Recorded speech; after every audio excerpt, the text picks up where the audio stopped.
بسم اللہ الرحمن الرحیم رب اشرح لی صدری ویسر لی امری واحلل عقدۃ من لسانی یفقہوا قولی۔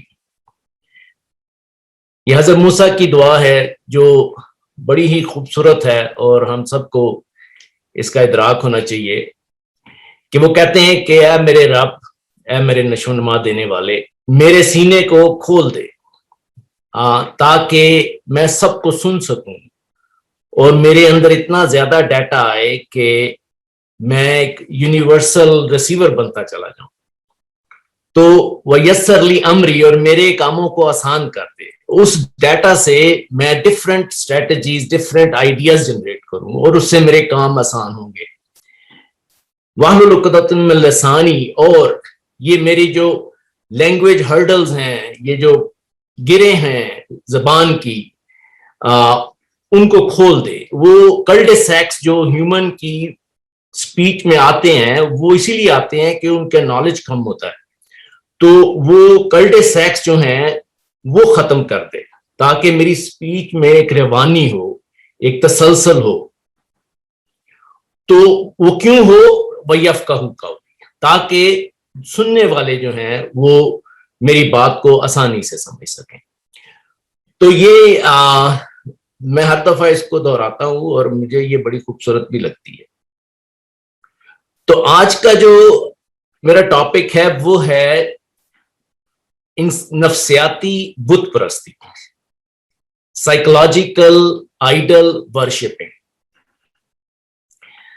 تو یہ بہت میرے حساب سے بڑا امپورٹنٹ ٹاپک ہے، اور مجھے خود اس کا جب جیسے جیسے ادراک ہوتا گیا تو میں سمجھا کہ اس کو ہمیں ڈسکس کرنا چاہیے۔ تو سب سے پہلے ہمیں دیکھنا یہ ہے کہ انسانی نفس یا انسانی نفسیات ہے کیا؟ ہے تو بڑی کمپلیکیٹڈ، لیکن اگر ہم دیکھیں تو انسانی دل جو ہے، ہارٹ جو ہے، جسے ہم قلب کہتے ہیں عربی میں، وہ بیسیکلی فیلنگز اور ایموشنز پہ مبنی ہے، اور ہیومن عقل جو ہے، دماغ جو ہے، وہ انٹیلیجنس اور وزڈم پہ مبنی ہے۔ اور ان دونوں کا مجموعہ جو ہے، جب ہم ان دونوں کو ملاتے ہیں تو اس سے انسانی نفسیات، انسانی نفس اور ہیومن پرسنالٹی جو بھی کہہ لیں، اس کا وجود ہوتا ہے۔ اب ہم دیکھتے ہیں کہ کئی دفعہ ہماری عقل کچھ کرنا چاہتی ہے، وہ کیلکولیٹ کرتی ہے، لیکن دل کہتا ہے کہ نہ کر۔ اور کئی دفعہ ہوتا ہے کہ دل کہہ رہا ہوتا ہے کہ یار یہ کر لے، تو عقل کیلکولیٹ کرتی ہے اور کہتی ہے کہ عقل اس کو یس نہیں کرتی۔ تو یہ جو باہمی کشمکش ہے بٹوین آپ کے ہارٹ اور آپ کے دماغ میں، یہ کشمکش جو ہے یہ انسانی نفس تیار کرتی ہے، اور انسانی شخصیت کا جو ہر انسان کی ڈیولپ ہوتی ہے وہ اس باہمی کشمکش سے آگے بڑھتی ہے۔ تو انسانی عقل جو ہے، یہ اس کا جو استعمال ہے وہ بڑا کروشل ہے، کیونکہ جذبات ہمارے ساتھ پیچھے سے چلے آ رہے ہیں۔ انسانی جذبات کا ہونا بہت ضروری ہے، اس میں کوئی شک نہیں ہے، کیونکہ ہر کام کا جذبہ محرکہ جو ہے، جو اس کام کو پش کرتا ہے کرنے کے لیے، وہ یہ جذبات ہیں، اور ان جذبات کا ہونا بہت ضروری ہے۔ مگر اگر یہ جذبہ، کوئی بھی جذبہ انسانی عقل پر غالب آ جائے، اس کی انٹیلیجنس کے اوپر یہ ایموشنز رول کرنا شروع کر دے، اور وہ جذبہ اس کو ہر وقت سوچنے میں مصروف کر دے، تو وہ انسان کا الہ بن جاتا ہے، وہ اس کا بت بن جاتا ہے، وہ اس کا وثن بن جاتا ہے، وہ اس کا صنم بن جاتا ہے۔ تو یہ جو ہے کہ ہیومن انٹلیکٹ کے اگر اوپر جذبہ حاوی ہو گیا تو یہ ہمارا بت کہلائے گا۔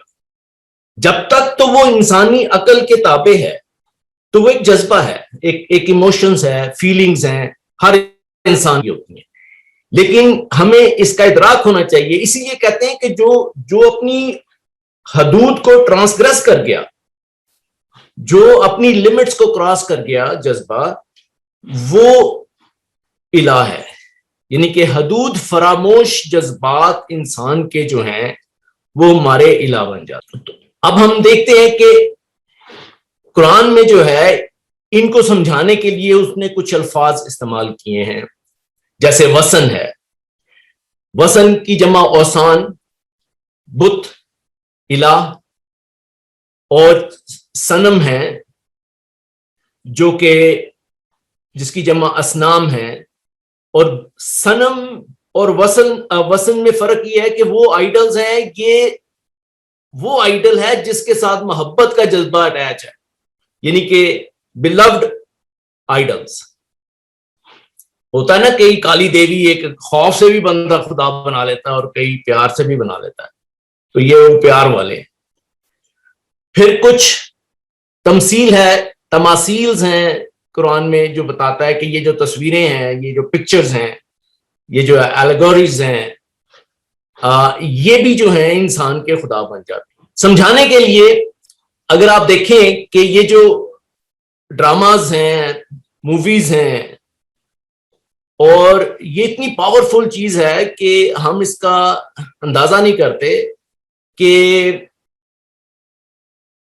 اگر آپ برے صغیر کو دیکھ لیں تو جس نے بھی یہ سٹارٹ کیا تھا مووی سسٹم بالی ووڈ میں یا ہالی ووڈ میں، وہ ہیومن سائیکالوجی کو بہت اچھی طرح سمجھتے، اور وہاں پہ ان کو پتا تھا کہ یہ ہمارے برے صغیر میں لوگ جذباتی ہیں، مذہبی ہیں، تو ان کو جذبوں کے اندر سے ان کے ایسا ڈیپ روٹیڈ چیزیں ڈال دی جائیں ان ایموشنز کے ذریعے کہ وہ اس میں ہی گم ہو جائیں. تو یہ جو تھا، اور آپ دیکھیں کہ ہمارے سوسائٹیز میں وہ ہمارے جتنے بھی سانگز ہیں غمگین اور فلمیں اور غم سے بھری ہوئی ہر چیزیں، وہ یقین کریں کہ انسان وہاں کا جو ہے وہ اس کو غم کے اندر بڑی خوشی ملتی ہے، اور اگر کبھی اس کو خوشی مل جائے تو بڑا غمگین ہو جاتا ہے کہ یار یہ کیا ہو گیا. یعنی کہ اتنے عادی جو ہو چکے ہوئے ہم کہ وہ چیزیں جو ہمارے ایموشنز اتنے ڈیپ روٹڈ ہیں، گانے بھی گائیں گے تو مکیش کے گائیں گے اور پریشان رہیں گے ہر وقت. تو یہ تماثیل ہیں، یہ پکچرز ہیں. آپ غور سے اگر دیکھیں کہ آپ کو پتا ہے کہ یہ ڈرامہ ہے، یہ ایکٹرز ہیں، یہ ایکٹ کر رہے ہیں اور خود بیٹھے وہاں ہنس رہے ہیں، کافی پی رہے ہیں، اور ہم لٹرلی آنسوؤں سے روتے ہیں اور ہنستے ہیں کبھی. تو یہ جو ہے یہ تماثیلز ہیں، یہ وہ پکچرز ہیں جو ہمیں بہت ایموشنل کر دیتی ہیں. ہمیں ان کا بہت اچھی طرح ادراک ہونا چاہیے کہ جو ہم دیکھ رہے ہیں وہ حقیقت ہے یا نہیں ہے. اسی کی ایک مثال کہ یہ جو بت بنتے ہیں، اگر لیٹ سے کہ ایک جنسی جذبہ ہے، سیکشول ایموشن ہے، اگر وہ عقل پر غالب آ گیا تو وہ بت بن گیا، اور وہ اگر بت بنتا ہے تو وہ زنا کا مرتکب ہو جاتا ہے. اور اگر وہی جذبہ عقل کے تابع ہے اور عقل وہی کے تابع ہے تو وہ نکاح کی شکل اختیار کر لیتا ہے. تو قرآن یہ کہتا ہے کہ ہم نے جو گائیڈنس دی ہے، اگر آپ اس کو ساتھ رکھیں گے اپنے جذبات کے، تو چانسز یہ ہیں کہ آپ اعمال صالحہ کی طرف چلے جائیں گے رادر دین آپ ٹرانسگریس کر جائیں ہماری آیات سے. تو کسی بھی چیز کی محبت جو ہے وہ اگر اتنی بڑھ جائے کہ آپ اس کے اندر جذب ہو جائیں تو آپ بیسیکلی اس ٹائم میں خدا کو بھلا دیتے ہیں. تو وہ ٹائم پیریڈ ضائع کرنا جو ٹائم کا ہے نا، اس میں خدا کہتا ہے کہ تمہارا ذہن کہیں اور چلا جاتا ہے اور تم ہمیں بھول جاتے ہو. وہ کہتا ہے بیسیکلی تم ہمیں نہیں بھولتے، ایکچولی تم اپنے آپ کو بھلا دیتے ہو. جیسے قرآن میں ہے کہ وَلَا تَكُونُوا كَالَّذِينَ نَسُوا اللَّهَ فَأَنسَاهُمْ أَنفُسَهُمْ أُولَٰئِكَ هُمُ الْفَاسِقُونَ، کہ تم ان میں سے مت ہو جانا جنہوں نے خدا کو بھلا دیا، پھر انہوں نے اپنے آپ کو بھلا دیا، اپنے نفسوں کو بھلا دیا۔ اور یہی وہ لوگ ہیں جو ٹرانسگریس کر جاتے ہیں، جو پیٹرن سے باہر آ جاتے ہیں۔ اگر ہمارے عقل جو ہے ہمارے جذبے کے اندر رہتی ہے تو ہم قرآن سے ٹرانسگریس کر جاتے ہیں، ہم اللہ کو اپنا الہ نہیں بناتے، ہم ان جذبات کو بناتے ہیں۔ اب اسی لیے اللہ تعالیٰ نے قرآن میں سارے یہ ڈوز اینڈ ڈونٹس دیے ہیں تاکہ ہم ان کو اپنی نگاہوں کے سامنے رکھتے ہوئے ان جذبات کو ان کے تابع رکھتے ہوئے قرآن کی روشنی میں ان کو درست کرتے رہیں، ان کو ری ارینج کرتے رہیں، تاکہ ایک ان سب الہ کو نکال کے ایک الہ کی طرف یعنی خدا کی طرف رجوع کریں، اور اس طرح ہم نفس امارہ سے نفس مطمئنہ کی طرف ٹریول کریں۔ دنیا میں بہت زیادہ انسان جو ہیں وہ جذبات کے تابع رہتے ہیں، وہ ان کی ایموشنز جو ہیں وہ ان کی انٹیلیجنس پہ حاوی رہتی ہے، اور وہ انسان اپنی اس جذبے کو سیٹسفائی کرنے کے لیے بڑے بڑے طریقے اڈاپٹ کرتی ہے۔ تو عقل جو ہے وہ مصروف ہو جاتی ہے اس جذبے کو سیٹسفائی، اس جذبے کو خوش کرنے کے لیے کہ تاکہ وہ جذبہ جو ہے وہ سیٹسفائی ہو جائے۔ لیکن انسانی مقصد کیا ہونا چاہیے؟ انسانی مقصد یہ ہے کہ اپنے جذبات کو اپنی عقل کے تابع رکھیں، اور اپنی عقل کو اپنی وحی کے عقل کو یا وزڈم کو وحی کے تابع رکھیں، اور اس طرح سے اس کو نفس امارہ سے نفس مطمئنہ میں بدل دیں۔ تو ہماری عقل اگر قرآنی محکمات کے تابع رہتی ہے تو ہمارا الہ یعنی اللہ ہو جاتا ہے، ادروائز وہ دوسرا الہ بن جاتا ہے۔ تو ان انسانی جذبات کی جو پروگرامنگ ہے وہ بہت پہلے سے شروع ہو چکی ہوئی تھی، اور وہ اتنی ڈیپ روٹیڈ ہو چکی ہوئی ہے کہ وہ یعنی کہ یہ سمجھ لیں کہ جب سے انسان پیدا ہوا، یعنی کہ حضرت نوح علیہ السلام کو یہ اعلان کیا گیا تھا، امیجن کریں، تو وہ نسلاً در نسلاً جو ہے وہ بیسیکلی یہ جو جذبات ہیں یہ حیوانی جبلتیں ہیں جو انسان کے ساتھ چلی آئیں، اور ہم ان کو چونکہ نسلاً در نسلاً اڈاپٹ کرتے چلے آ رہے ہیں تو بہت سائیکولوجیکلی ڈیپ روٹیڈ ہمارے سب کانشیس میں ہیں۔ تو انسانوں کی کثرت جو ہے وہ اسی کے اوپر یعنی چلتی ہے، یعنی کہ ایموشنز ان کو ڈرائیو کرتے ہیں۔ تو بہت کم ہیں جو عقل کے تابع رکھتے ہیں ان ایموشنز کو، اور بہت ہی زیادہ کم ہیں جو ان کو اپنی عقل کے تابع رکھتے ہیں اور عقل کو پھر وحی کے تابع رکھتے ہیں۔ تو میں بیچ میں ایک دو شعر میں نے لکھے تھے جب یہ میں پلان کر رہا تھا، تو میں نے اس میں لکھا کہ جسموں کی غلامی میں خدا آتا تھا بہت یاد۔ جب آپ کو ہنٹر پڑتا ہے جسم پہ تو خدا یاد آ جاتا ہے، اس لیے جسموں کی غلامی میں خدا آتا تھا بہت یاد، نفس کی غلامی میں اسے کر نہ سکا آباد۔ تو اس میں ہم بالکل ہی خدا کو بھول جاتے ہیں، کیونکہ اس میں تو ہم خود رہنا چاہتے ہیں۔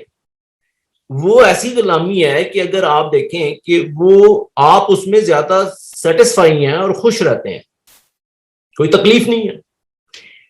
تو قرآن حضرت نوح کے زمانے سے ہمیں اعلان کرتا چلا آ رہا ہے، ان کے زمانے میں ان کی پریزنٹ میں انہوں نے اس کو اعلان کیا، اور اسی طرح آج پریزنٹ میں قرآن ہمیں ایڈریس کر رہا ہے کہ جو شیطانی انسان ہیں وہ کم عقل انسانوں کو کنٹرول کرنے کے لیے کانسٹنٹلی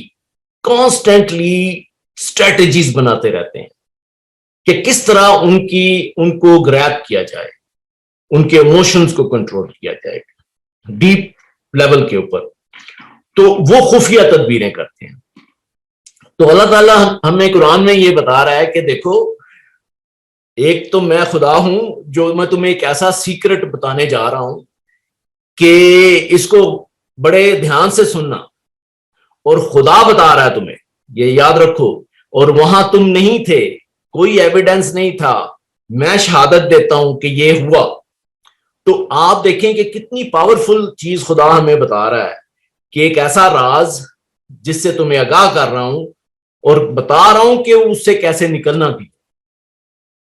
تو یہ بڑا بڑا امپورٹنٹ تھا میرے لیے. تو وہ کہتا ہے قرآن میں کہ وہ ماکرو، اور انہوں نے خفیہ تدبیر کی، وہ ماکرو مکرن کبارا، اور خفیہ تدبیر وہ بھی بہت بڑی خفیہ تدبیر. تو وہ خفیہ تدبیر جو تھی، اسٹریٹجی جو تھی، وہ کیا تھی؟ تو قرآن بتاتا ہے کہ وہ قالو، انہوں نے کہا، لا تذرن آلہتکم، بالکل نہ چھوڑنا، قطعاً نہ چھوڑنا اپنے خداؤں کو، اپنے معبودوں کو، اپنے الہوں کو. ولا تذرن، اور بالکل نہ چھوڑنا. وہ کون سے الہ ہیں جن کو نہ چھوڑنا؟ تو خدا ہمیں بتا رہا ہے کہ یہ اسٹریٹجی بنائی تھی کہ وہ کہہ رہے تھے کہ ان کے سب کانشیس لیول میں یہ ڈال رہے تھے کہ یہ خدا تمہیں ان کو نہ چھوڑنا. اور وہ کون تھے؟ وَتَذَرُنَّ وَدًّا وَلَا سُوَاعًا وَلَا يَغُوثَ وَيَعُوقَ وَيَسْرَ. تو یہ جو الہ تھے جن کی یہ عبادت کرتے تھے، جن کی یہ پرستش کرتے تھے، وہ کہہ رہا تھا کہ ان کو نہ چھوڑنا. اچھا، تو اب یہ جو الہ تھے، یہ تو کچھ اس جگہ بتائے ہیں، کچھ اور جگہ بھی بتائے ہیں، اور وہ کہتا ہے کہ وَقَدْ أَضَلُّوا كَثِيرًا، کہ اور انہوں نے بہت زیادہ گمراہ کیا لوگوں کو، بہت زیادہ. پھر وہ کہتا ہے کہ أَفَرَأَيْتُمْ اللَّاتَ وَعُزَّىٰ وَمَنَاةَ وَثَالِثَةَ الْأُخْرَىٰ. تو یہ جو تھے، اور پھر وہ کہتا ہے کہ أَلَكُمْ ذکر وَلَهُ الْأُنثىٰ تِلْكَ إِذَا قِسْمَةٌ ضِیزَىٰ. تو یہ جو کچھ یہ انہوں نے اللہ تعالیٰ نے بتایا کہ وہاں پہ وہ لات و منات جسے ہم کہتے ہیں، اور یہ عزا جسے ہم عزت کہتے ہیں یا ایگو کہتے ہیں، تو یہ ان کے بھی بت بنائے ہوئے تھے. تو کہتا ہے کہ ان کو نہ چھوڑنا، ان کی عبادت جو ہے کرتے رہنا. لیکن اللہ تعالیٰ نے کہا کہ ان ہی الا اسماء سمیتموها انتم وآباؤکم ما انزل اللہ بہا من سلطان. تو وہ کہتا ہے کہ یہ تم لوگوں نے اور تمہارے باپ دادا نے کچھ نام رکھ لیے ہوئے ہیں، خدا ان کے لیے کوئی اتھارٹی نہیں دیتا، نہ اس نے کوئی اتھارٹی بھیجی ہے. یہ وہ کہتا ہے کہ ان یتبعون الا الظن وما تہویٰ، کہ یہ تم ایک ظن اور قیاس اور خیال اس کے تابع تم یہ خود ہی گھڑ لیتے ہو اور پھر اس کے پیچھے چلتے ہو اور پھر اس کی پرستش کرتے ہو. حالانکہ وَلَقَدْ جَاءَهُم مِّن رَّبِّهِمُ الْهُدَىٰ، کہ تمہاری طرف جو ہے ہدایت آ گئی ہے، لیکن اس کے باوجود تم اس ظن کے پیچھے لگے رہتے ہو، اس وہم و گمان جو ہیں تمہارے ان کے پیچھے لگے رہتے ہو. تو اب اس کو دیکھیں، ہم اس کو دیکھتے ہیں کہ کیا تم نے دیکھا لات کو، عزت کو، منات کو، تثلیث کو. اور دوسری بات یہ کہ وہ کہتا ہے کہ تم خدا کے لیے تو کہتے ہو کہ وہ مؤنث ہے اور خود تم مذکر بنتے ہو، یعنی کہ کہتے ہو کہ ہماری اگر لڑکا ہو گیا تو میری وجہ سے ہو گیا فن خواہ، اور اگر لڑکی ہوئی تو کہتے خدا کی مرضی تھی. لیکن اس کو قرآن ایک اور انداز میں بھی بتا رہا ہے کہ وہ کہتا ہے کہ دیکھو عربی زبان میں مذکر جو ہوتا ہے وہ ہوتا ہے جو ذکر کرتا ہے، اور مؤنث وہ ہوتا ہے جو حمل اٹھاتا ہے یا اٹھاتی ہے. تو اب خدا کہتا ہے کہ قرآن ہم ذکر صرف ہم کرتے ہیں، تم ہو حمل اٹھانے والے. اگر میں اس وقت کوئی چیز بیان کر رہا ہوں، ذکر کر رہا ہوں، تو آپ لوگ اس انٹیلیجنس کو ہولڈ کرتے ہیں، سمجھتے ہیں، اس کا جو ویٹ ہے اس کو اٹھاتے ہیں، تو اٹھانے والا جو ہے وہ مؤنث ہے، اور جو مذکر ہے وہ جو ذکر کر رہا ہے. تو خدا کہتا ہے کہ تم نہ کبھی قرآن کھولتے ہو، نہ میں تم سے کلام کرتا ہوں، تم ہی بولتے رہتے ہو کہ خدا ایسا ہے، خدا ویسا ہے. پوچھو تو صحیح، میں تمہیں بتاؤں گا خدا کیسا ہے. تو میں مذکر ہوں، تم مؤنث ہو. لیکن ہم کہتے ہیں کہ ہم نے اس کو مؤنث بنا رکھا ہے، خود مذکر بنے. تو یہ اس میں یہ چیزوں کو کلیریفائی کر رہا ہے. اور پھر وہ کہتا ہے کہ ہم نے یہ انہوں نے کچھ نام رکھے ہیں جو ان کے اور ان کے آباؤں نے، اور وہ اس کے پیچھے چلے جا رہے ہیں. اس کی خدا کوئی اتھارٹی نہیں دیتا. پھر وہ کہتا ہے کہ آرائیت من اتخذ الہہ ہواہ، اس کو دیکھ لو، اس نے اپنے نفس خواہش کی، نفس جو اس کی خواہش تھی نفس کی، اسی کو ہی خدا بنا رکھا ہے. افانت تکون علیہ وکیلا، اور آپ تو اس کی کوئی وکالت نہیں کریں گے. پھر اس کے بعد ایک اور الہ آ جاتا ہے، اور یہ الہ ہمارے ہاں تو بڑا کامن ہے. خدا کہتا ہے وَتَدْعُونَ بَالًا وَتَذَرُونَ أَحْسَنَ الْخَالِقِينَ، کہ کیا تم پکارتے ہو شوہر کو، ہسبینڈ کو، اور چھوڑ دیتے ہو سب سے بہترین خالق کو. یعنی کہ شوہر کو تم خدا کا مقام دے دیتے ہو. حالانکہ بائبل میں بھی یہ ہے کہ شوہر کو اپنا مجازی خدا مانو، اور ہمارے ہندو دھرم میں بھی آپ نے دیکھا ہوگا کہ وہ کہتے ہیں کہ جو ہسبینڈ ہے وہ مجازی خدا ہے. بلکہ ہمارے ہاں بچپن میں ہمیں تو یہ بھی بتایا گیا تھا کہ کوئی حدیث تھی میرا خیال کہ اگر خدا کسی کو سجدے کی اجازت دیتا تو وہ عورت کو دیتا کہ وہ اپنے ہسبینڈ کو کرے. یعنی کہ اس سے زیادہ بت اور بنانے کا، یعنی کہ وہ ہسبینڈ بھی یہ کہہ رہا ہے کہ میرے حکام مانو اور اللہ کے حکام نہ مانو. تو یہ اس لیول تک ہم چلے جاتے ہیں یہ شرک میں کہ ہمیں اندازہ نہیں ہوتا کہ ہم کیا کرتے ہیں. تو پھر وہ کہتا ہے کہ اتخذوا احبارہم ورہبانہم اربابا من دون اللہ والمسیح ابن مریم. تو انہوں نے اپنے احبار کو، اپنے رہبان کو، اور ایون عیسیٰ، مریم، ایون وہ father, son and holy ghost, یعنی کہ وہ تثلیث کو بھی خدا بنا رکھا ہے.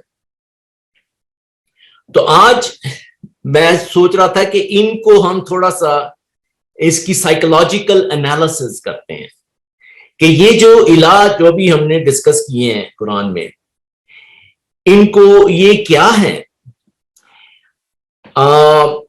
ہم نے پڑھا کہ ان بتوں میں ودہ تھا، سوا تھا، یغوث تھا، یعوق تھا، نصرہ تھا، لات تھا، منات تھا، عزہ تھا، ہوا تھا، بالا تھا، اخبار، رہبان، تسلیس اور خوف و حزن اور غصہ، اور جتنے بھی ہیومن ایموشنز ہیں یہ سارے بن جاتے ہیں ہمارے یہاں. تو آج جتنے ہم تھوڑے سے ڈسکس کریں گے، لیکن یہ ہیں تو بہت ہیں. تو پرویز صاحب نے ایک بڑی خوبصورت لائن میں ایک بات لکھی تھی جو مجھے بڑی پسند تھی. تو انہوں نے کہا کہ یہ مٹی اور پتھر کے تراشے ہوئے بت نہیں، یہ مٹی اور پتھر کے تراشے ہوئے بت نہیں، در حقیقت ان غیر محسوس بتوں کے محسوس پیکر ہیں جو انسانوں کے قلب و دماغ کے بت قدوں میں تراشے جاتے. یعنی کہ وہ آپ دیکھیں گے کوئی چیز فزیکل باہر ایگزسٹ کر نہیں سکتی، کوئی چیز فزیکل طبعی فارم میں باہر ایگزسٹ کر نہیں سکتی جب تک وہ انسان کے دماغ کے اندر پہلے نہیں آتی، امیجینیشن میں نہیں آتی. تو جو بھی بت ہمارے امیجینیشن میں آتے گئے، ہم نے ان کو فزیکل فارم دیتے گئے. وہ اتھینا ہو، وہ زوس ہو، وہ لکشمی ہو، وہ کالی دیوی ہو، وہ جو بھی ہم بنائیں گے وہ پہلے ہمارے ذہن میں ایک خوف کی وجہ سے یا پیار کی وجہ سے یہ ڈیولپ ہوتے ہیں. تو یہ جو ہیں ان میں سب سے پہلے جو ہے وہ ہے ودا. تو یہ جو ہے اس کا مطلب ہے محبت، چاہت، لو یا لائکنگ. یہ ایموشن جو ہے یہ ایک ایموشنز ہے، جیسے ہر ہیومن کا یہ ایموشنز ہے، محبت کرنا اپنے پیرنٹ سے، اپنے بہن بھائیوں سے. کئی لوگ اپنے وطن سے محبت کرتے ہیں، اپنی لینگویج سے محبت کرتے ہیں. تو یہ محبت اس وقت تک جذبہ ہے جب تک وہ آپ کی عقل کے تابع ہے. لیکن جیسے ہی جذبہ آپ کی عقل پہ غالب آتا ہے تو یہ الہ بن جاتا ہے. پھر اس میں ہوتا یہ ہے کہ وہ آپ اس کی پرستش شروع کر دیتے ہیں، آپ اس کو سیٹسفائی کرنے کے لیے اپنے ہمسائے ملک کے لوگوں کو مار دیتے ہیں اس وطن کی محبت میں. تو اس لینگویج میں کی محبت میں آپس میں لڑائیاں شروع کر دیتے ہیں. تو یہ جو جذبہ ہے محبت کا یہ بڑا سٹرونگ بھی ہے. تو یہ ہمیں اس کا بڑا اچھی طرح ادراک ہونا چاہیے کہ یہ ٹرانسگریس نہ کر جائے اور اسی میں آ کے ہم غلط کام کرتے ہیں. ہم نے سنا ہوگا کہ لو از گاڈ، گاڈ از لو. حالانکہ یہ کتنا غلط کانسیپٹ ہے، ایسا ممکن ہی نہیں ہے. خدا نے ابھی کہا ہے کہ ہم مونس نہیں ہیں. اگر خدا فاعل ہے، خدا ودا نہیں ہے، خدا الودود ہے. وہ محبت کرتا ہے، وہ محبت نہیں ہے. محبت تو مونس ہو گئی. جب آپ فاعل کو نکال دیں گے تو باقی کیا رہ گیا عربی میں؟ مونس. تو اب دیکھیں آپ کہ وہ کہتا ہے کہ میں ودا نہیں ہوں، میں الودود ہوں. تو یہ جو ہے ہم باتیں کرتے ہیں لیکن ہمیں اس کا پتہ نہیں ہوتا ہم کیا کہہ رہے ہیں. تو خدا کہتا ہے کہ ایسا مت کہو. تو یہ تھا ودا. اب اللات، ہم نے سنا ہے لات و منات. اللات کہتے ہیں اردو میں کاش کو، وڈ بھی، ایسا ہو جاتا، کاش ایسا ہو جاتا. تو یہ بت جو ہے یہ ہے کہ جب انسان سے کوئی غلطی ہو جاتی ہے، ماضی میں کوئی گناہ ہو جاتا ہے، تو وہ اگر اس کو ریزالو نہیں کرتا تو وہ اس کے سب کانشیس میں ایک گلٹ فیلنگ کی طرح بیٹھ جاتا ہے اور وہ پھر ریکرنس ہوتی ہے اس کی پریزنس میں وہ بار بار آتا ہے اور وہ بندہ بیٹھا سوچتا رہتا ہے کاش اس وقت میں اس سڑک پہ نہ جاتا، کاش میں یہ نہ کرتا، کاش میں ایسا کر لیتا. تو یہ کاشوں میں پھنس جاتا ہے. حالانکہ وہ محفل میں آیا، گپیں لگ رہی ہیں تو لیکن وہ بندہ، وہ سب سمجھ رہے یہاں بیٹھا ہے ہمارے ساتھ باتیں لگا رہا، مگر وہ کاشوں میں گم ہے کہ کاش میں ایسا نہ کرتا. وہ سارا ٹائم جو ہے نا وہ اس کے اوپر اتنا حاوی ہو جاتے ہیں یہ کاش کہ وہ ان کو الہ بنا دیتا ہے. تو یہ خدا کہتا ہے کہ جب تم بہت زیادہ کوئی چیز تمہارے پہ حاوی ہو جاتی ہے تو تم خدا کو بھول جاتے ہو. تو یہ کاش جو ہے یہ ماضی میں ہمارے ساتھ رہتا ہے.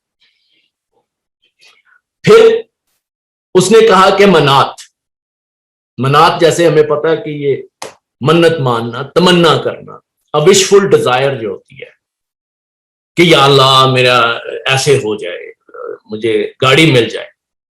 ایک ایسی وشفل ڈیزائر جس کے لیے آپ کوئی ایفرٹ نہیں کر رہے اور آپ اس کو سوچ رہے ہیں کہ یار ایسا ہو جائے. اس کے لیے آپ قبروں پہ جا رہے ہیں، مندروں میں جا رہے ہیں، دعائیں مانگ رہے ہیں، بکرے ذبح کر رہے ہیں کہ ایسا ہو جائے. وہ خدا کہتا ہے کہ تم میری آیات کو پڑھو اور اس کے مطابق اپنا عمل کرو اور اس کا رزلٹ نکل آئے گا. محنت کرو. نہیں، وہ اس منت کے لیے ڈفرنٹ جگہوں پہ جا رہے ہیں اور وہ یہ کر نہیں پا رہے. پھر العزا، وہ عزت، وہ ایگو، یہ انسان کا بڑا اسٹرانگ ایموشن ہے اور وہ اس ایگو میں اتنا کھو جاتا ہے کہ وہ کہتا ہے کہ لوگ کیا کہیں گے، وہ کہیں میری عزت خراب نہ ہو جائے، بے عزتی نہ ہو جائے. وہ عزت بھی کوئی چیز ہوتی ہے. وہ اسی چکروں میں لوگ کیا کہیں گے، سوسائٹی کے ڈر سے، لوگوں کے ڈر سے اس ایگو کو مینٹین رکھ. خدا کہتا ہے کہ ہم جو تمہیں عزت دینا چاہتے ہیں وہ کیوں نہیں لے رہے تم. اور اس نے کہا ہے کہ ان اکرمکم عند اللہ اتقاکم، یہ ہے طریقہ عزت لینے کا.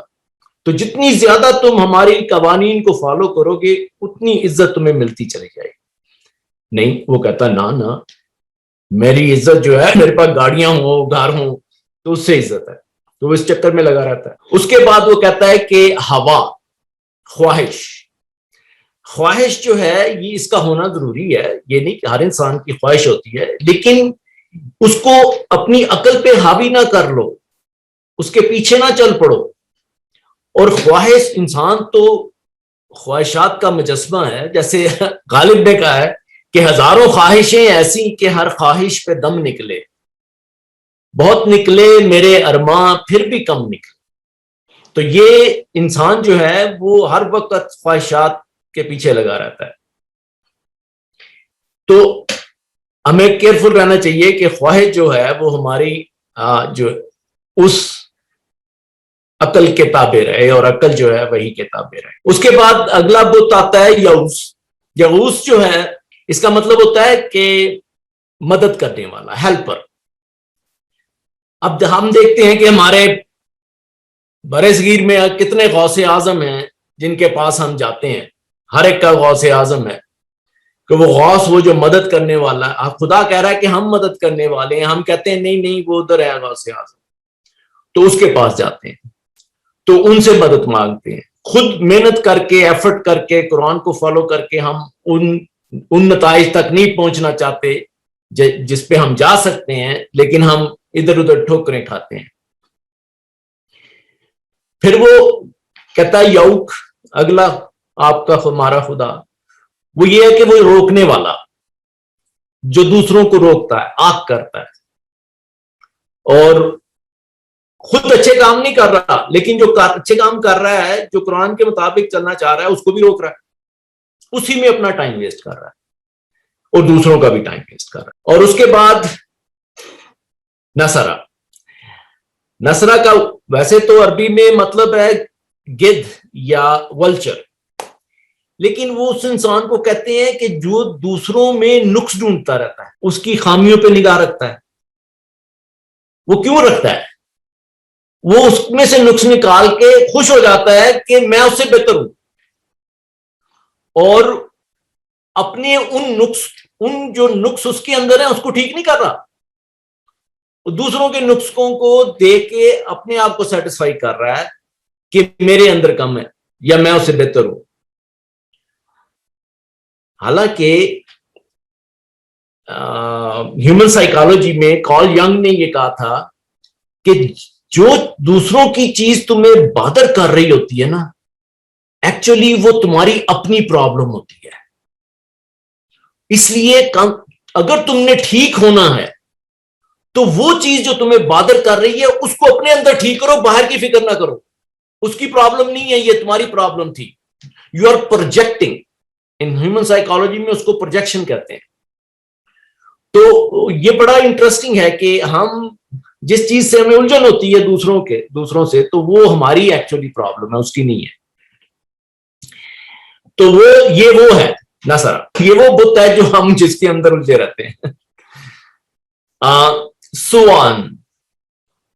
سوان کا مطلب ہے وقت، گھڑی، زمانہ، ٹائم.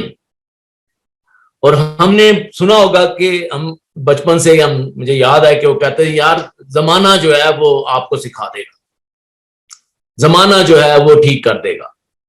یعنی کہ خود قرآن نہیں سکھائے گا، اللہ نہیں سکھائے گا، زمانہ سکھا دے گا تم. تو یعنی ہم نے اس کو، زمانے کو خدا بنا لیا کہ وہ ہمارے اوپر غالب آ جاتا ہے. اور ہم اس زمانے میں دیکھا ماضی میں پھنسے ہوئے ہیں یا فیوچر کی تمنا میں پھنسے ہوئے ہیں.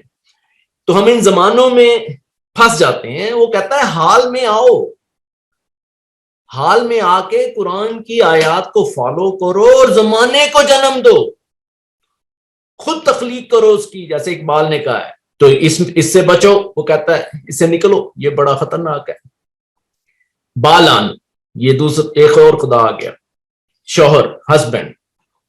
تو بائبل میں بھی ہے کہ ہندو دھرم میں بھی یہی ہے کہ شوہر کو اپنا مجازی خدا مانو, اور ہمارے اندر بھی چلا آ رہا ہے کہ اگر سجدے کی اجازت ہوتی تو بیوی کو ہوتی, مت کہ شوہر کو کرے. یا شوہر ایکسپیکٹ کرتا ہے کہ جو میں کہتا ہوں سنو, مانو میری بات کو, تو وہ اس لیول پہ چلے جاتے ہیں کہ وہ خدا کہتا ہے کہ اس سے بچو. تو یہ جو ساری چیزیں تھی, خدا ہمیں یہ بتانا چاہ رہا ہے کہ حالانکہ میں حیران تھا, اگر آپ ہسٹری میں جائیں یا قرآن کے اندر تفسیروں میں دیکھیں گے تو آپ کو نظر آئے گا کہ یہ لوگوں نے لٹرلی یہ بت بنا دیے تھے ان ناموں کے, لات کے, منات کے اور عزا کے, اور یہ قبیلوں کے اندر باقاعدہ تھے, اور لوگ اس کی پرستش کرتے تھے. اور پھر وہ بتاتے ہیں کہ وہ ٹرانسفر ہوتے ہوتے عرب میں آگے, عرب بھی ان کی پرستش کرتے تھے. یہ سارے نام فزیکل فارم کے اندر بت تھے. اور پھر ظاہر ہے کہ ان بتوں کو توڑا بھی حضرت ابراہیم نے. ان بتوں کو وہی انسان توڑ سکتا ہے جو ان کو ڈیپلی انڈرسٹینڈ کرتا ہے. ابراہیم وہی ہوتا ہے جو ان بتوں کو توڑتا ہے. تو خدا کہنا یہ چاہ رہا ہے کہ ابراہیم چونکہ تمہارے لیے اسوہ حسنہ ہے, یہ باتیں ہم ابراہیم کے تھرو کروا رہے ہیں کہ اس نے یہ کیسے توڑے. اور تم اگر ابراہیم بننا چاہتے ہو تو تم بھی ان بتوں کو توڑو, نکلو ان سے, یہ تمہاری جان نہیں چھوڑ رہے. یہ تو بڑے نسلن در نسلن چلے آ رہے ہیں اور مضبوط سے مضبوط تر ہوتے چلے جا رہے ہیں. تو جو اس کو سمجھے گا وہ اس کو توڑے گا. تو اس لیے ہمیں یہ سمجھنا چاہیے آج کہ ہم ان کو کس طرح توڑیں. تو یہی اسی لیے آج یہ میں اس لیے بتانا چاہ رہا ہوں کہ ہم ان کو اس میں پھنس کے شرک کرتے چلے جاتے ہیں.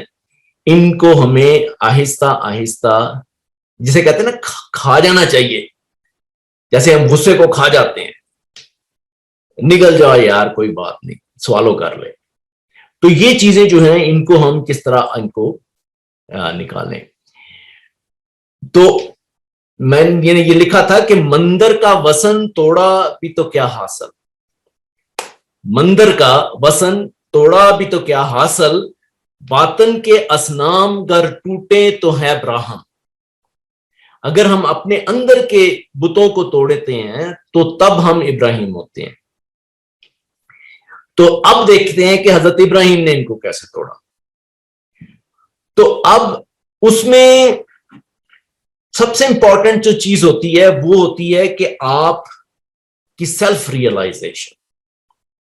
سب سے امپورٹنٹ سائیکولوجیکلی اگر آپ دیکھیں تو وہ سیلف ریئلائزیشن ہے. اور وہ آتی کیسے ہے؟ جیسے کہ ظاہر ہے ریڈنگ ہے, سب سے پہلا سٹیپ جو ہے ریڈنگ ہے. قرآن کو پڑھنا ہے, اس طرف آنا ہے, ریڈنگ. ریڈنگ کے بعد انڈرسٹینڈنگ ہے کہ اس کو سمجھنا ہے. انڈرسٹینڈنگ کے بعد اس کی کمپریہنشن ہے, اس کو ڈیپلی انڈرسٹینڈ کر کے سمجھ کے اس کو کمپریہینڈ کر لینا. اور پھر اس ڈیڈکشن ہے, پھر اس کو ڈیڈیوس کر لینا. ڈیڈیوس کرنے کے بعد اس کی اپلیکیشن ہے. اور اپلیکیشن میں جو ہوتا ہے کہ آپ اسی نالج کو پھر یوز کرتے ہیں ڈفرنٹ اینگلز, یعنی کہ اس کی بریک ڈاؤن کر سکتے ہیں, اس کا انالیسس کر سکتے ہیں. پھر ان چیزوں کو جب آپ انالیسس کرتے ہیں, اس کی بریک ڈاؤننگ کرتے ہیں, تو پھر آپ اس کی سنتھسس کر سکتے ہیں, یعنی کہ اس سے ایک نئی چیز بنا سکتے ہیں.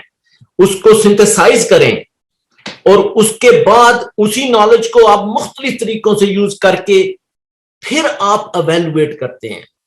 پھر آپ اس قابل ہوتے ہیں, جج کرتے ہیں کہ یہ حق ہے اور یہ باطل ہے. تو جب اتنی ڈیپتھ اگر انسان جو ڈیپلی انڈرسٹینڈ کرتا ہے چیزوں کو تو پھر وہ کہتا ہے کہ وہ ان بتوں کو صحیح طرح انڈرسٹینڈ کرتا ہے. اور یہ باہر کچھ نہیں تھا, یہ تو سب کچھ اندر ہے. یہ تو میں بیوقوف تھا کہ میں ان جا کے سومناتھ کے مندر توڑتا رہا, یہ تو توڑنے تو کہیں اور تھے, یہ کیا کرتا رہا میں. تو یہ جو ہے اس لیول کی انڈرسٹینڈنگ جو ہے وہ ہمیں ڈیولپ کرنی ہے, اور یہ ریئلائزڈ سیلف ہوتی ہے. اور ریئلائزڈ سیلف جو ہے وہ جب خود ریئلائز ہو جاتی ہے تو دوسروں کو ریئلائز کراتی ہے کہ یہ چیزیں ہیں جن پہ ہمیں کنسنٹریٹ کرنا ہے.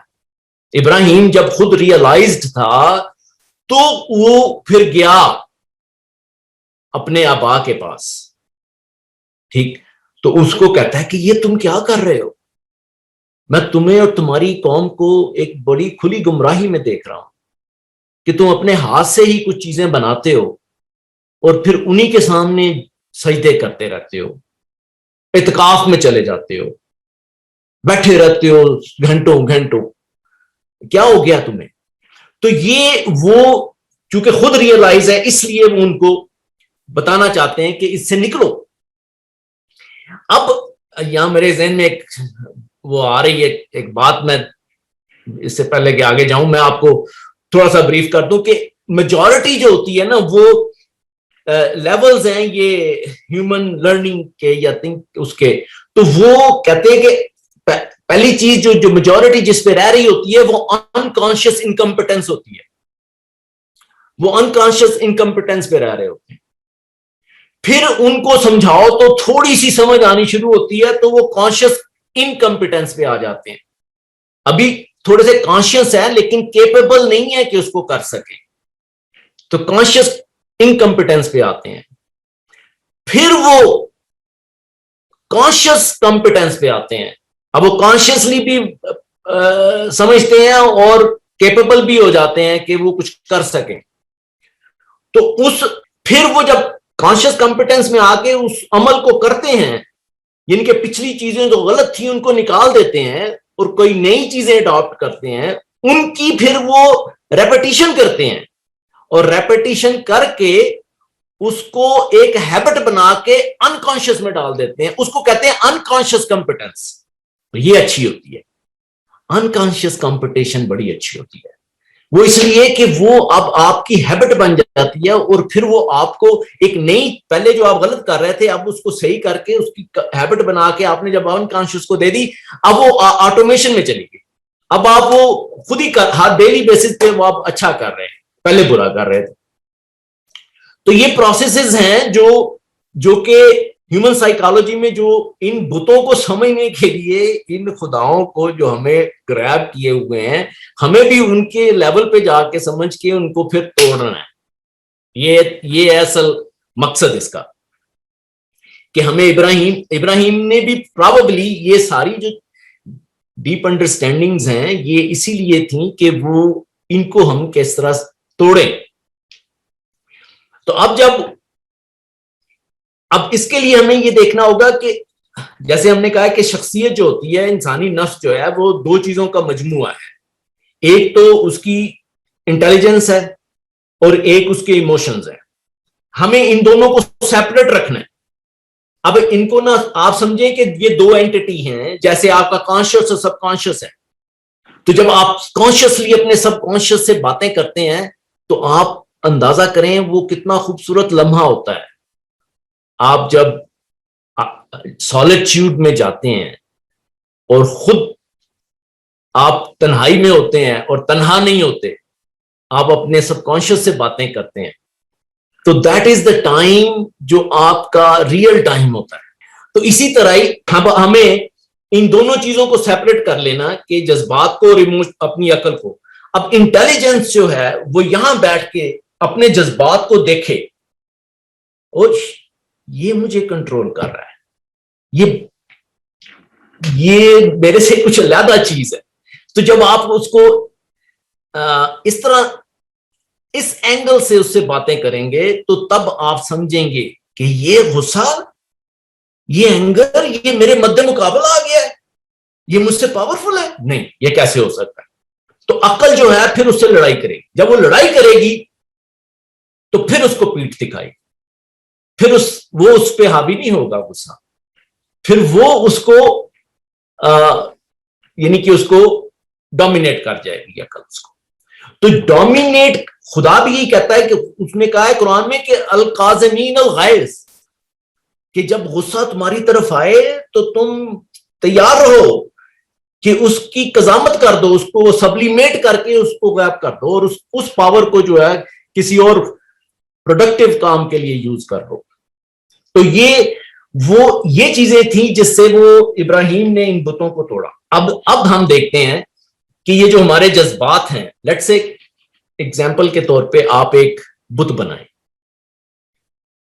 اب اس بت سے محبت کریں، وہ آپ کا صنم ہے، ٹھیک ہے، اس کو خدا سمجھیں، اور آپ دیکھیں کہ وہ جو مجسمہ، یہ جو بت باہر ہے یہ تو فزیکل ہے، ٹھیک، اچھا اب یہ بت جو ہے یہ ایکسٹرنل ہے، ایکسٹرنزک ہے، باہر ہے، فزیکل ہے، لیکن اس کی کوئی ویلیو نہیں ہے، ویلیو ہے جو اس آپ کے ہارٹ کے اندر جو محبت ہے اس کے لیے، اس محبت کو ہم نے توڑنا ہے۔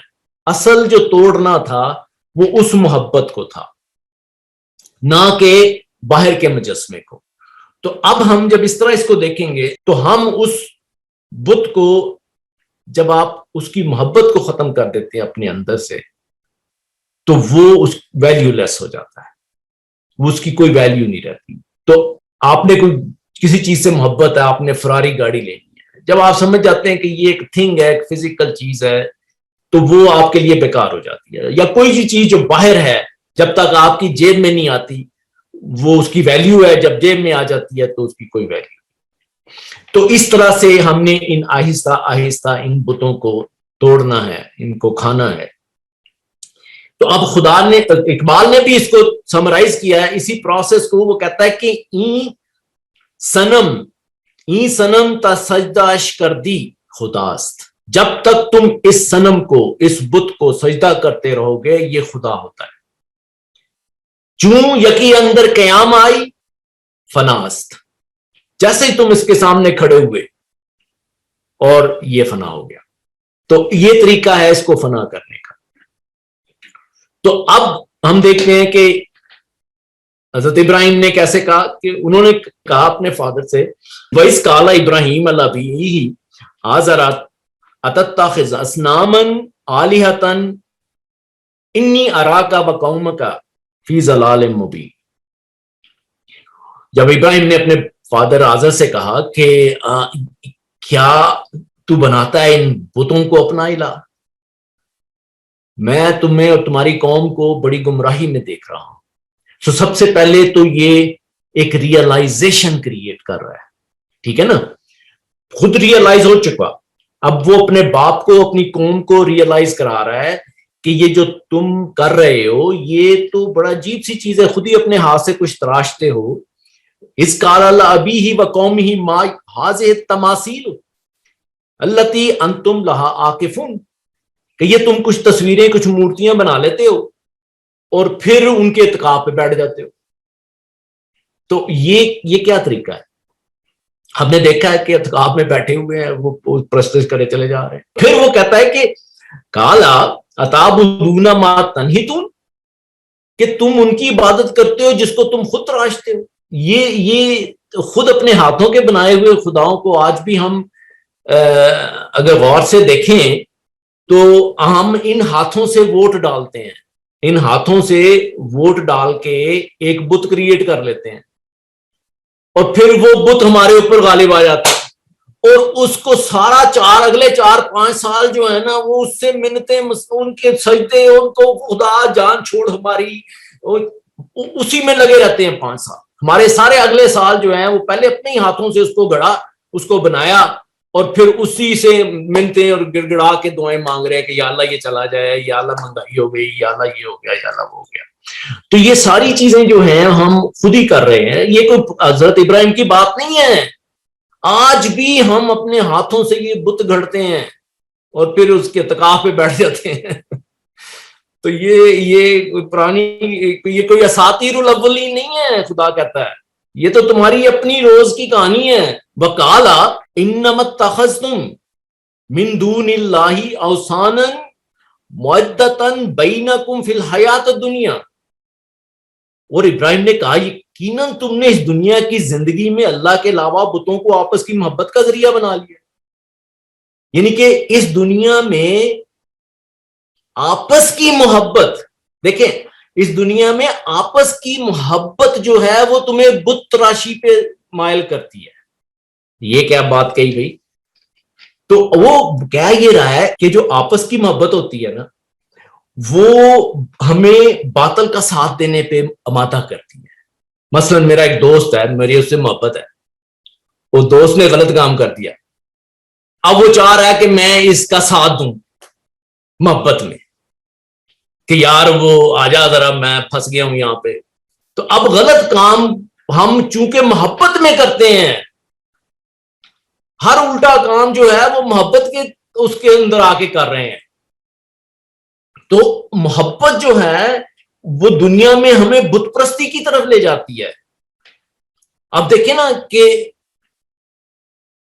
مسلم بھائی بھائی، ہندو بھائی بھائی، کرسچن بھائی بھائی، یہ آپس کی محبت ہے نا. کرسچن کہہ رہا ہے کہ مار دو سب مسلمانوں کو، اور ہندو کہہ رہا، مسلمان کہہ رہا مار دو سب ہندوؤں کو.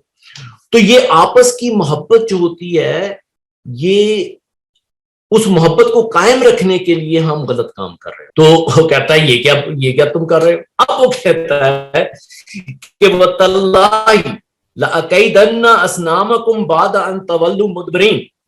تو اب وہ کہتا ہے کہ مجھے اب قسم ہے اللہ کی کہ میں کچھ ایسی اسٹریٹجی، کچھ ایسی چال چلوں کہ تمہارے بتوں کے ساتھ کہ تم پیٹ پھیر کے چلے جاؤ ان سے. یعنی کہ اب میں تمہیں نا یہ سائیکولوجیکل چیزیں جو ہیں اب میں تمہیں بتاتا ہوں کہ تم نے کرنا کیا ہے. کچھ ایسی چال چلتا ہوں تاکہ تم سمجھ جاؤ اور ان سے پیٹھ موڑ دو. تو اب اس میں وہ پیٹھ موڑنے کا یہ کہ اگر میں کسی کی محبت میں مبتلا ہوں اور وہ مجھے کچھ کہے تو میں کہوں کہ نہیں یار میں نے نہیں کرنا، قرآن اس کی اجازت نہیں دیتا، یا ایسا غلط ہے یہ، تو یہ پیٹھ موڑ لینا ہے. اب میں اس کے ساتھ نہیں چلوں گا. اگر اب غصہ میرے سامنے آتا ہے تو میں القاظمین الغیظ کے مطابق چلوں گا. میں غصے کی بات نہیں مانوں، میں اللہ کی بات مانوں. تو اس لیول پہ ہمیں ہر وقت جو ہے وہ اویئر رہنا چاہیے. اویئرنیس ہی ہے نا، ریئلائزیشن جو ہوتی ہے اویئرنیس ہوتی ہے. تو اب تو اس نے کیا کیا؟ فراغ الی آلہتہم فقال الا تعقلون، کہ اب فراغا کہتے ہیں کہ اس نے کچھ اس تدبیر کے ساتھ وہ ان کی طرف آیا، ان کے الہوں کی طرف. پہلے اس نے پلاننگ کی کہ میں ان کو کس طرح سمجھاؤں.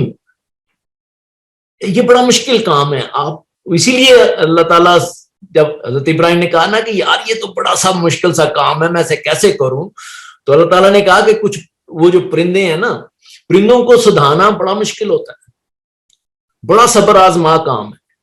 تو یہ جو تھا یہ صبر آزما کام ہے کہ آپ نے اپنے ایموشنز کو سدھانا، ان کو پریکٹس چاہتے ہیں.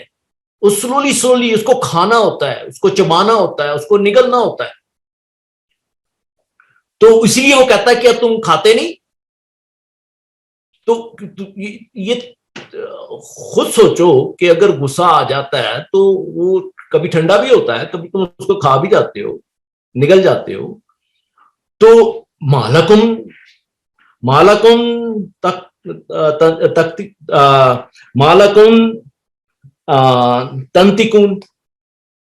تنتقون منطق ہوتی ہے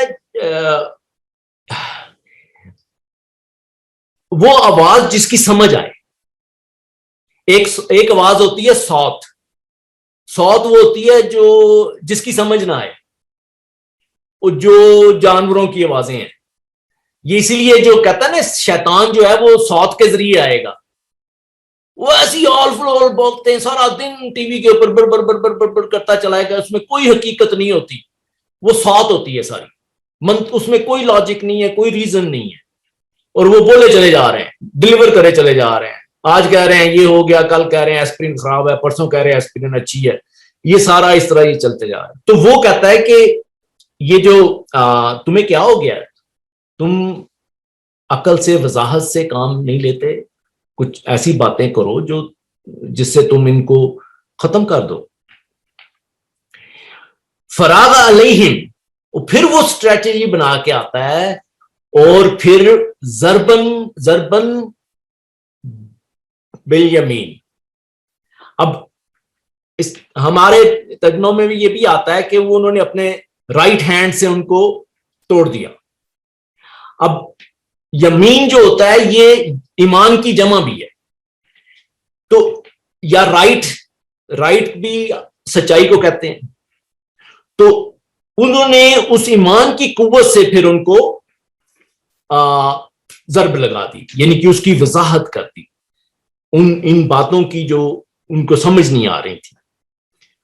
تو پھر کیا ہوا, فجعلہم جذاذا الا کبیرا, تو اس کے بعد انہوں نے ان کے ٹکڑے ٹکڑے کر دیے.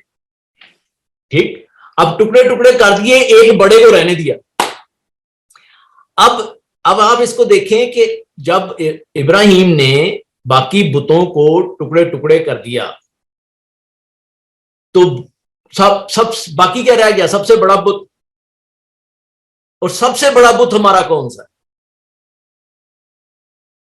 آپ اپنے آپ سے اگر پوچھیں کہ بلکہ ہمارا کیا پوری دنیا کا, سارے انسانوں کا سب سے بڑا بت کون سا ہے؟ نہیں سمجھے.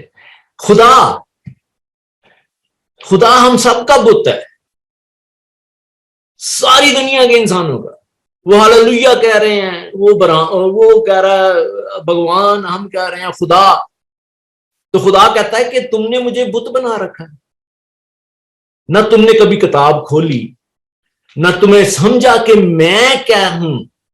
اپنے ذہنوں میں تم نے کچھ بنا رکھا ہے, مجھے خدا, مجھے بت. بت کون ہوتا ہے؟ بت وہ ہوتا ہے جس کے پاس آپ جائیں, باتیں کرتے جائیں, وہ آگے سے نہ بولے. ہم اینیمل کیوں پسند کرتے ہیں, کتا, بیکاز وہ آگے سے کوئی جواب نہیں دے پاتا بیچارہ, اس لیے ہمیں پسند ہے. جب آگے سے جواب آتا ہے تو تب ہمیں الجھن ہوتی ہے. بچے کو آپ کریں نا چل ادھر, تو پھر وہ آگے سے جواب دے گا, تب مشکل ہے. تو خدا کہتا ہے کہ تم نے خود ہی بولتے رہتے ہو خدا ایسا ہے, خدا ایسا ہے, خدا یہ کرتا ہے, خدا وہ کرتا ہے. کہتا ہے تم نے کبھی پوچھا قرآن سے, مجھ سے پوچھا, میں تمہیں بتاتا ہوں کون. جب میں تم سے بولوں گا, جب میں تم سے بولوں گا تب میں اللہ ہوں. جب تک میں بول نہیں رہا تم سے, جب تم میری بات سمجھ ہی نہیں رہے ہو, تب میں تمہارا بت ہوں. تو یہ تو سب سے بڑا بت ہو گیا.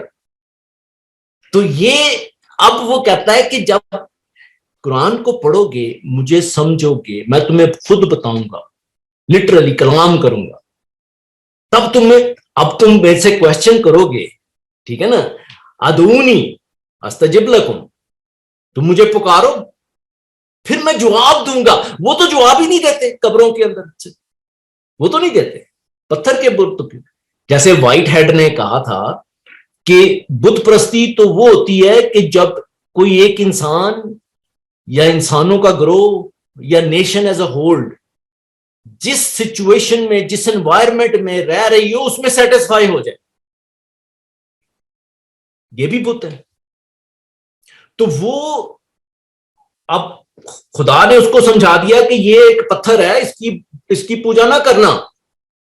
اس نے ایک سملی کے ذریعے, ایک میٹافوریکل ایسپیکٹ سے سمجھایا ہے کہ یہ پتھر ہے, یہ سٹیگنیٹڈ ہے, یہ اس کے اندر کوئی حرکت نہیں ہے, اور تمہارے اندر تو حرکات سے بھرے ہوئے ہو, زندگی کی حرکت ہے, امیجینیشنز ہیں, موومنٹس ہیں, ہر وقت موو کر رہے ہو. اگر تم اس پتھر کے بت سے جو سٹیگنیٹڈ ہے اس سے مانگ رہے ہو, امیجن کہ تمہارا برین کتنا پتھر سے بھی بدتر ہے. تو ان کے پاس جانے کی ضرورت نہیں ہے, ٹھیک ہے. ہم نے تمہیں وہ سب کچھ دے دیا جس سے تم خود کرتے ہو. وَمَا بِكُم مِّن نِعْمَةٍ فَمِنَ اللَّهِ, ان سے کام لو, اس مشینری سے کام لو. وہ جو